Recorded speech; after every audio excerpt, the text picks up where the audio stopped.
Karachi water tank سے ملنے والا 7 سال کا سارم بچہ جو 11 روز سے لاپتہ تھا، اس بچے کے پوسٹ مارٹم نے بڑے بڑے سوالات کھڑے کر دیے کہ آخر اس بچے کی جان کس نے لی؟ کون اس بچے کو مارنا چاہتا تھا؟ وہ کون تھا جو تاوان مانگتا رہا کہ 5 لاکھ روپے دیں، آپ کا بچہ آپ کو صحیح سلامت مل جائے گا؟ ماں چیخو پکار کرتی رہی، یہاں تک کہ ماں پریس کلب کے باہر آ کر احتجاج ریکارڈ کرواتی رہی کہ میرا بچہ لاپتہ ہے، میرے بچے کو ڈھونڈنے میں میری مدد کریں۔ 1 دن 2 دن 3 دن 10 دن گزر گئے لیکن بچے کا نام و نشان نہیں مل رہا تھا۔ پھر کیسا اتفاق ہے کہ بچے کا بے جان جسم اسی واٹر ٹینک کی ٹینکی سے ملا جس واٹر ٹینک کی ٹینکی کو 3 مرتبہ بلڈنگ میں رہنے والے، اپارٹمنٹ میں رہنے والے لوگ چیک کر چکے تھے، یہاں تک کہ پولیس ایمبولنس کے لوگ آ کر وہاں کے بچے کو چیک کر چکے تھے، لیکن اس دوران بچے کا کسی بھی قسم کا وہاں پر پائے جانے کا یا بے جان جسم کا کوئی نام و نشان موجود ہی نہیں تھا۔ جب ایمبولنس والوں نے اس بچے کا بے جان جسم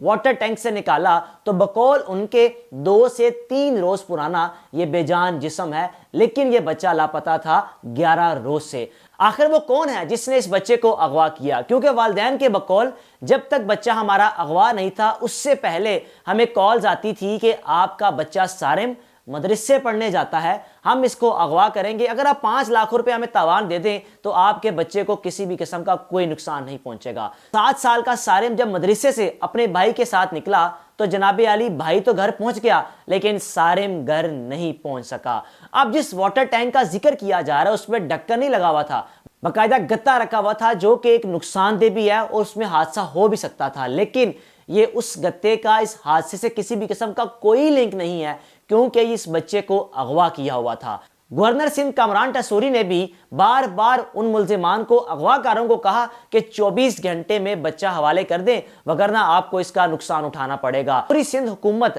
طاقتور لوگوں نے کوشش کر لی لیکن مجال ہے کہ بچے کا سراغ لگ سکے۔ اگر بچہ ملا تو بے جان اسی واٹر ٹینک کی ٹینکی سے جس کو 3 مرتبہ چیک کر چکے تھے۔ اب لوگ یہ سوالات اٹھا رہے ہیں کہ جس بلڈنگ میں سارم رہتا تھا اسی بلڈنگ میں رہنے والا کوئی فرد ہوگا جس نے اس بچے کو اغوا کیا، کیونکہ اتنی سیکیورٹی سخت تھی جب یہ بچہ اغوا تھا، آنا جانا چہل پہل ہر چیز نوٹس کی جا رہی تھی، پھر کیسے اسی دوران اس بچے کا بے جان جسم لا کر واٹر ٹینک میں پھینک دیا جس کو 3 مرتبہ سیکیورٹی کے لوگ یعنی پولیس کے لوگ، ایمبولنس اور یہاں تک کہ اپارٹمنٹ میں رہنے والے رہائشی بھی چیک کر چکے تھے۔ بچے کا کسی بھی قسم کا وہاں پائے جانے کا کوئی بھی ثبوت یا نام و نشان نہیں تھا۔ اب اس اپارٹمنٹ میں جو رہائشی رہتے ہیں ان کے بقول ایک شخص سامنے آیا جس کی تصویر آپ ونڈو کی ایک سائڈ پر دیکھ رہے ہیں۔ اس شخص کا کہنا ہے کہ میں خود 2 سے 3 مرتبہ اپارٹمنٹ کی ہر ٹینکی چیک کر چکا تھا سیکیورٹی کے لوگوں کے ساتھ یعنی پولیس کے لوگوں کے ساتھ، لیکن بچے کا نام و نشان موجود ہی نہیں تھا۔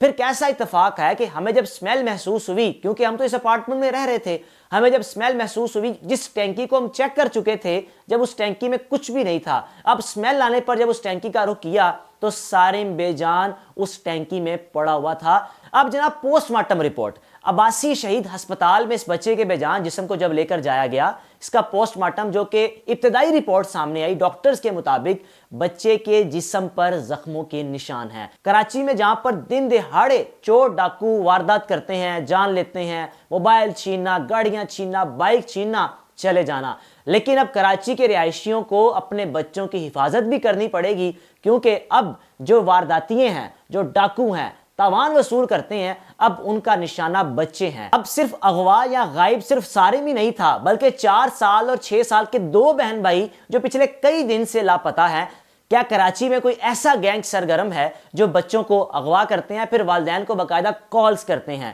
اب جناب جیسے سارم کے ماں باپ نے میڈیا پر آ کر رپورٹ کروائی یعنی اپنا احتجاج ریکارڈ کروایا پریس کلب کے باہر، اسی دوران دوبارہ سے اغوا کاروں کی کالز آنا شروع ہو گئیں۔ آخر یہ طاقتور لوگ کون ہیں؟ پولیس سیکیورٹی ادارے ان کو گرفتار کیوں نہیں کرتے؟ کیوں معصوم پھول ایسے بچوں کی جانوں کے ساتھ کھیلا جا رہا ہے؟ کامران ٹسوری صاحب جنہوں نے ذمہ داری لی تھی کہ بچے کو صحیح سلامت واپس کر دیں وگرنہ آپ کے ساتھ بڑا برا سلوک ہوگا، اب جناب بچہ مل تو گیا لیکن بے جان بات نہیں کر سکتا، بول نہیں سکتا۔ اب بدقسمتی سارم 7 سال کے بچے کی چند روز قبل یا چند ماہ قبل اس بچے کی دادی کا انتقال ہوا دادی کے انتقال کے بعد والدہ نے بچے کی ایک ویڈیو بنائی جو کہ سوشل میڈیا پر کافی گردش کر رہی ہے، جس میں سارم کہہ رہا ہے کہ دادی امی کہاں پر ہے۔ تو آگے سے ماں کہتی ہیں کہ دادی امی قبرستان ہے، تو کہتا ہے کہ میں دادی امی کو جا کر قبرستان سے لے کر آتا ہوں۔ لیکن اس ماں کو کیا پتا تھا کہ اس کا لخت جگر اپنی دادی امی کے پاس چلا جائے گا لیکن واپس نہیں آئے گا، اور اس بچے کو کیا خبر تھی کہ جو الفاظ میں منہ سے نکال رہا ہوں وہ الفاظ بھی میرے پورے ہو جائیں گے۔ اللہ اس ماں باپ کو صبر دے جن کا بچہ اس دنیا سے گیا، اور 2 مزید بچے جو ابھی تک اغوا ہیں وہ بھی جلد از جلد گھر پہنچ جائیں۔ اپنے بچوں کا خیال رکھیں، جہاں بھی رہیں، پاکستان میں رہیں، دنیا بھر میں جہاں بھی اب رہ رہے ہیں، خاص طور پر اپنے بچوں کا خیال رکھیں، کیونکہ جوان بچوں کا یا چھوٹے چھوٹے بچوں کا غم ماں باپ کو جیتے جی بوڑھا کر دیتا ہے۔ اور ماں باپ سے گزارش ہے کہ اپنے بچوں کو خود اکیڈمی چھوڑ کر آئیں۔ ابھی چند روز قبل ایک گجرات میں واقعہ رپورٹ ہوا کہ جب زارا جنید نامی 6 سال کی پھول جیسی بیٹی گھر سے ٹیوشن کے لیے نکلی لیکن واپس نہیں آئی، کسی بدبخت نے اس کے ساتھ بدفعلی کرنے کے بعد اس کو مار دیا۔ اپنا خیال رکھیں، اپنے گھر والوں کا خیال رکھیں اور اپنے بچوں کا خیال رکھیں۔ ماں باپ سے گزارش ہے کہ خدا نہ خواستہ کبھی آپ کا بچہ اگر اغوا ہو، نہ مل رہا ہو، تو سب سے پہلے اپنے محلے میں ڈھونڈیں، کیونکہ آج کل ایسے واقعات رپورٹ ہو رہے ہیں، بعد میں بچوں کے بے جان جسم محلوں سے ہی ملتے ہیں۔ اب یہ بچہ سارم جو کہ بلڈنگ کے اپارٹمنٹ کی ٹینکی سے ملا، اس سے پہلے وہ ٹینکی کئی بار چیک ہو چکی تھی۔ اب آپ خود ہی سوچیں، آخر اس بلڈنگ کے اپارٹمنٹ میں رہنے والا ہی شخص کو اس بچے کی جان لینے میں ملوث ہوگا۔ اپنے میزبان کو اجازت دیجیے، اللہ حافظ۔